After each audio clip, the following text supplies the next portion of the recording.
ketika terjadi perang, keluarga beliau atau Pangeran Diponegoro seperti apa kondisinya? Adakah putra atau putri beliau dan apakah keturunan beliau saat ini masih ada, Ustaz? Selama perang Diponegoro, keluarga Pangeran Diponegoro itu ikut bergerilya, ya. Istri-istri beliau ikut bergerilya, putra-putri beliau ikut bergerilya. Kita bisa bayangkan luar biasa, ini keluarga, sekeluarga itu tertarbiyah dengan baik, militansinya mereka kuat gitu ya, sehingga kemudian rela mendampingi ayah mereka, suami mereka yang berjuang fisabilillah. Nah, pada awal perang Pangeran Diponegoro kemudian mencoba untuk mencarikan tempat yang aman untuk keluarga, bukan cuma keluarga beliau, tapi juga keluarga para pangeran, ya, yang dari keluarga Keraton Yogyakarta dan juga keluarga para ulama yang kemudian turut serta ke medan jihad. Maka dipilih satu tempat di wilayah barat Sungai Progo, ya, yang kemudian di sana dibangun pemukiman untuk keluarga beliau ini di tempat yang sangat aman dan terlindung yang tidak terendus keberadaannya oleh pasukan Belanda. Itu di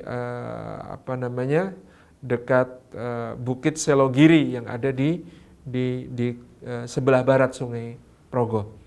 Nah, dari situlah kemudian beberapa bulan sekali senantiasa digilir juga di antara para pangeran ini untuk saling menjenguk dan memastikan keluarga-keluarga mereka yang berada di tempat pengungsian ini aman, supaya kemudian ini tidak mengganggu perasaan yang sedang berjihad, ya, memastikan keluarganya aman di sana. Jadi di awal mereka menyertai Pangeran Diponegoro ke Selarong, sehingga kalau kita pergi ke Selarong sekarang ada Gua Putro, ada Gua Putri. Gua Putri itu memang dulu ditempatkan di situ para putri, para wanita untuk menghuni gua tersebut. Jadi dipisah antara laki-laki dengan perempuan.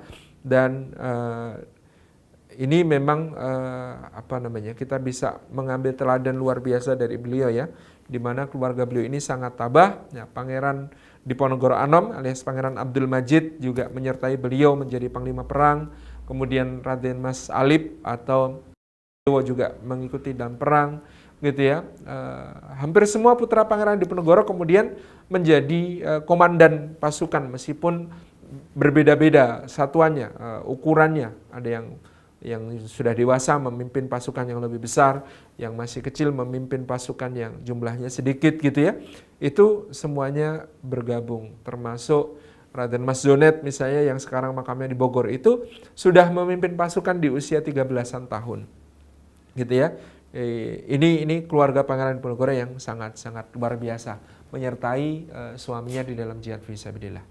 Kemudian kalau ditanya sekarang masih ada nggak keturunan Pangeran Diponegoro? Masih banyak banget. Nah, jadi rata-rata sekarang generasi ke-6, 7, dan 8 dari keluarga Pangeran Diponegoro, terah itu kan baik jalur laki-laki, nasab laki-laki maupun jalur perempuan diakui kalau di Jawa, karena Jawa itu bilineal, ya, mengakui kekerabatan dengan nasab laki-laki maupun nasab perempuan.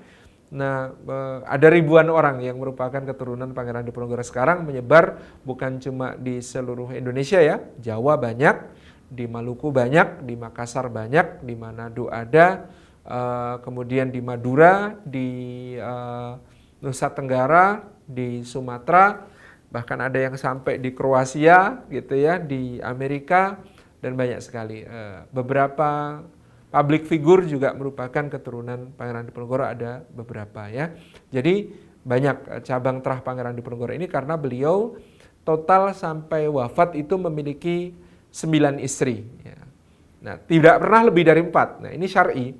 Beliau kalau ada istrinya yang meninggal, ya, beliau menikah lagi dengan putri salah satu ulama atau salah satu pangeran atau salah satu pengikut, gitu ya. Sehingga kemudian ini mengikat kekerabatan sekaligus juga terus memelihara kekeluargaan, sehingga putra-putri beliau itu jumlahnya ada sangat banyak. Juga yang lahir di Makassar dari Raden Ayu Ratnaningsih yang menyertai beliau ke Pembuangan. Nah, yang menyertai beliau ke Pembuangan hanya satu istri, tapi selama beliau di Yogyakarta dan kemudian memimpin perang itu ditambah dengan Raden Ayu Ratnaningsih, total itu istri beliau jumlahnya 9. Di dalam organisasi, ada beberapa organisasi yang merupakan organisasi keturunan Pangeran Diponegoro. Ada namanya IKPD, Ikatan Keluarga Pangeran Diponegoro. Itu juga besar organisasinya. Ada juga yang namanya Patrapadi, yang sekarang banyak kiprah itu Patrapadi, Paguyuban Trah Pangeran Diponegoro. Banyak acara yang diselenggarakan, ya, yang termasuk kemarin saya kerjasama ketika launching dengan Patrapadi dengan keluarga Paguyuban Trah Pangeran Diponegoro. Demikian.